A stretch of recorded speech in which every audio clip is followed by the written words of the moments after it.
আমগো এক স্টাফে ফোন দিছে, কোনটা কইছে বঙ্গ মার্কেট আগুন লাগছে। আমি ওই মুহূর্তে অজ্ঞান হয়ে গেছি গা।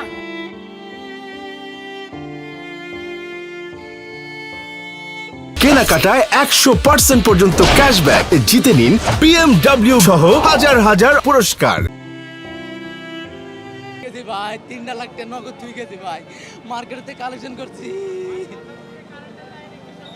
ও আল্লাহ রে, 100% পর্যন্ত ক্যাশব্যাক জিতে নিন BMW সহ হাজার হাজার পুরস্কার। দোকানে একটা পিস মাল বার করতে পারে না, দাও দাও করে চোখের সামনে আগুন জ্বলতেছে।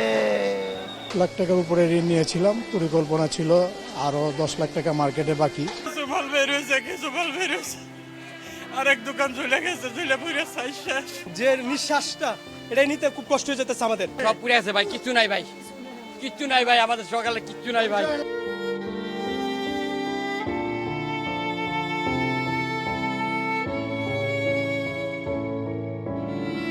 চারটে দুর্ঘটনাকে আমরা যদি একটু দেখি তাহলে মনে হচ্ছে যে এটা কি আসলেই আদতেই কি এটা কোনো দুর্ঘটনা নাকি এর পিছনে কোনো কারসাজি আছে।